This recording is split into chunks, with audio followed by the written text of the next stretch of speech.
Jésus nous parle de Dieu. Quand un scribe lui demanda quel est le premier de tous les commandements, Jésus répondit, le premier c'est écoute Israël, le Seigneur notre Dieu est l'unique Seigneur. Tu aimeras le Seigneur ton Dieu de tout ton cœur, de toute ton âme, de toute ta pensée et de toute ta force. Marc 12, 28, 30. Croire se dit en hébreu aman, d'où vient le cri amen, vraiment, sûrement, ainsi soit-il. Amen veut dire s'appuyer sur quelque chose de solide. Croire, c'est s'appuyer sur Dieu, le rocher inébranlable. Psaume 18, 32, Psaume 31, 4.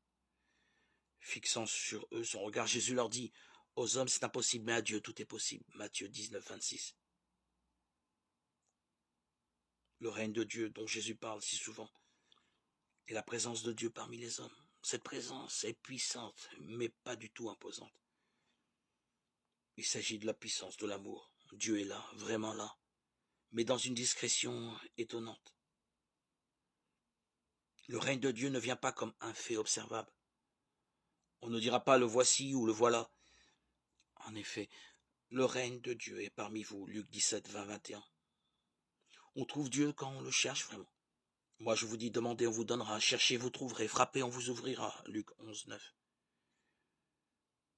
Ici, le on est une manière respectueuse de parler de Dieu. Dieu est proche, mais il n'est pas évident. L'orgueilleux, l'être possédé par l'argent ou la soif du pouvoir, l'homme sûr de lui et méprisant, ceux-là ou celles-là ne trouveront pas Dieu, même s'ils se disent très religieux. Ils sont tellement encombrés de leur puissance, de leur bien, de leur mérite, qu'ils ne reconnaissent pas Dieu là où il est réellement, dans le silence, dans la simplicité, dans l'humilité, de la vérité, dans le service désintéressé. Je vous invite à voir la parabole du pharisien et du collecteur d'impôts en Luc, chapitre 18, 9, 14. S'approcher de Dieu,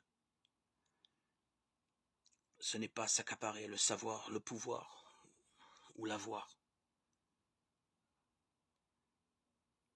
C'est avoir un esprit d'humilité, de simplicité et d'écoute, de disponibilité,